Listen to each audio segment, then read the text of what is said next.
Assalamualaikum warahmatullahi wabarakatuh. Hai teman-teman semuanya, selamat datang di channel YouTube MTS Negeri 39 Jakarta. Kembali lagi bersama saya Khairatul Sifa dalam episode kedua dari seri Tanya Ustadz. Terima kasih telah ikut melanjutkan perjalanan ilmu bersama kami.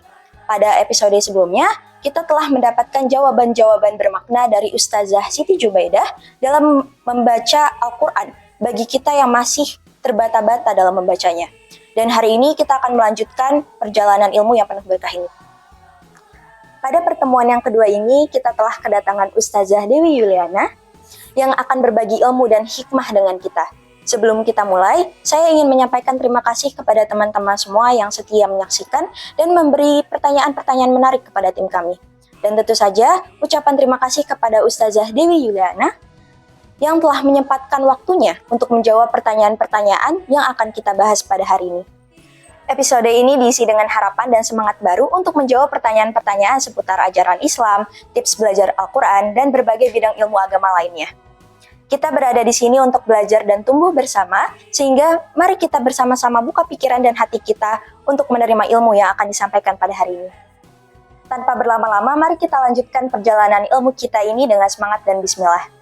Kali ini ada pertanyaan yang datang dari salah satu peserta didik MTS Negeri 39 Jakarta.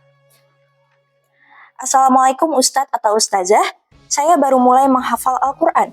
Mohon beri saran dan tipsnya agar saya semangat menjalaninya dan mudah dalam menambah hafalan-hafalan saya. Terima kasih. Kepada Ustazah Dewi Yuliana, kami persilahkan untuk menjawab. Assalamualaikum warahmatullahi wabarakatuh. Terima kasih. Saya akan mencoba menjawab pertanyaan yang sudah masuk kepada tim kami.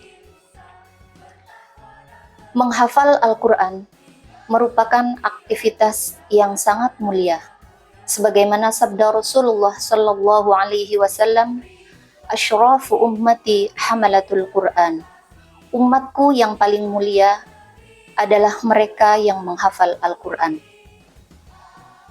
Bukan hanya kemuliaan yang akan mereka dapatkan, tetapi lebih dari itu, kedua orang tuanya dan juga para penghafal Al-Quran kelak di yaumil qiyamah akan mendapatkan syafaat Rasulullah Sallallahu Alaihi Wasallam.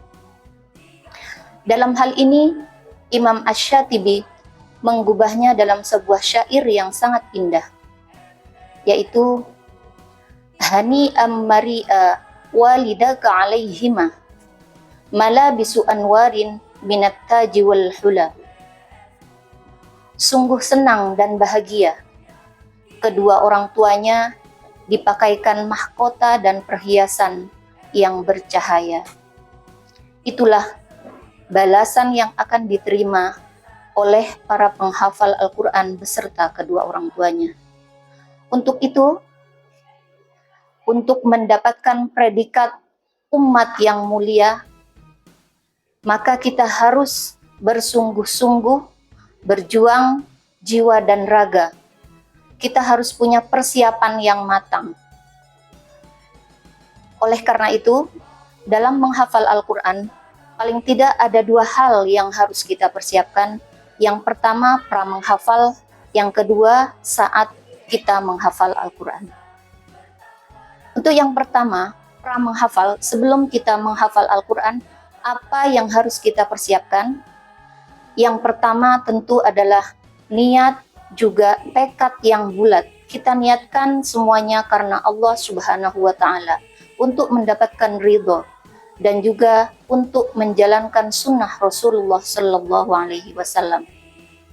Yang kedua, sebelum kita menghafal, tentunya kita harus bisa membaca Al-Quran dengan baik dan benar, sesuai dengan kaidah tajwid yang berlaku. Yang ketiga, yang harus kita persiapkan adalah membuat schedule. Membuat schedule adalah membuat target. Bagaimana kita menyusun target hafalan yang akan kita capai. Selanjutnya, selain membuat schedule, kita juga harus berteman dengan orang-orang yang bisa menggugah dan memberi motivasi untuk kita bisa terus istiqomah dalam menghafal Al-Quran. Selanjutnya, apalagi yang harus kita persiapkan, kita harus banyak membaca sejarah. Banyak membaca sejarah para ulama Al-Quran. Seperti sejarah Imam Qiraah Sab'ah ataupun para imam-imam qari di belahan dunia Islam. Baik, yang kedua, saat menghafal Al-Quran, apa yang harus kita lakukan? Yang pertama, senantiasa menjaga wudhu agar kita tetap bisa membaca Al-Quran ataupun murojaah Al-Quran dengan mushaf Al-Quran. Yang kedua, membiasakan untuk bangun sebelum subuh agar kita bisa menambah ataupun murojaah hafalan di sepertiga malam. Selanjutnya, membiasakan mengulang hafalan saat sholat untuk memantapkan hafalan kita. Yang keempat, konsisten terhadap jadwal yang sudah kita buat. Yang kelima, dalam menghafal Al-Quran, kita harus menggunakan satu mushaf. Artinya, jika kita menggunakan satu mushaf, kita tidak akan bingung ataupun rancu di manakah awal ataupun akhir ayat yang sudah kita hafal. Yang keenam, dalam menghafal Al-Quran, kita harus memperhatikan ayat-ayat mutasyabihat atau ayat-ayat yang mirip agar hafalan kita tidak rancu. Yang ketujuh, dalam setiap kesempatan apapun ketika kita ada waktu luang, diusahakan gunakan waktu kita untuk murojaah. Murojaah artinya mengulang-ulang hafalan yang sudah kita hafal.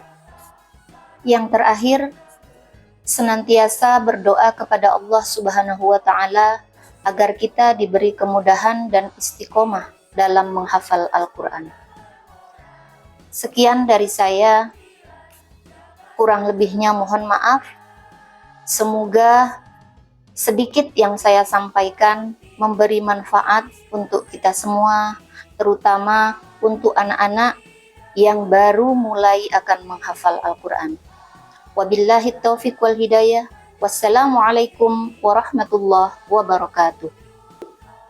Alhamdulillah, terima kasih atas penjelasan yang telah Ustazah Dewi Yuliana sampaikan. Semoga apa yang kita dengar tadi dapat menambah wawasan dan ilmu bagi kita semua. Dan semoga kita semua dapat menerapkan apa yang kita dapatkan pada hari ini.